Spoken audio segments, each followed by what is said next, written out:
Okay, in the last video I showed you how to do a geometric sum, but I'm a nerd, so I came up with a harder sum.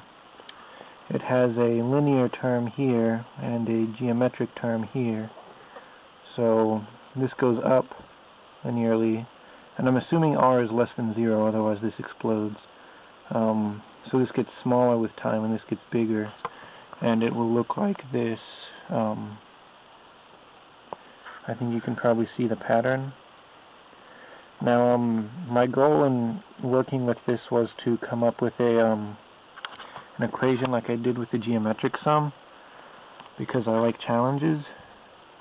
So the first time I looked at this, it took me about an hour, but eventually I figured out if you multiply the sum by r, you get this. And at first this looks really bad because this is 1 and this is 2, this is 2 and this is 3. So they're offset from each other, so there's no clear way of grouping it. But after a while, I made a mistake here.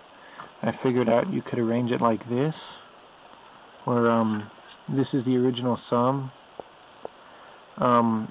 If you subtract another infinite sum from it, then it will give you that offset. So this term goes away, because you can see it goes away here because you multiply by r. And then this will make this become a 1, and this will become a 2 when you cross these out, and so on. And then because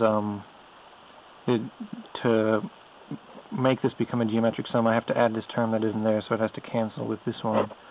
So these cancel. And then I'm just left with, I also have to add this, so that I'm left with what I had up here. This term. So anyway,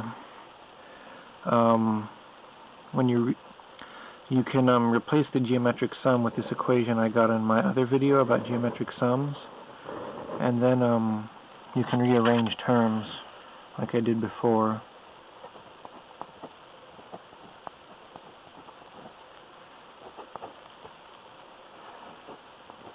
I'm going to pause the video while I write this out.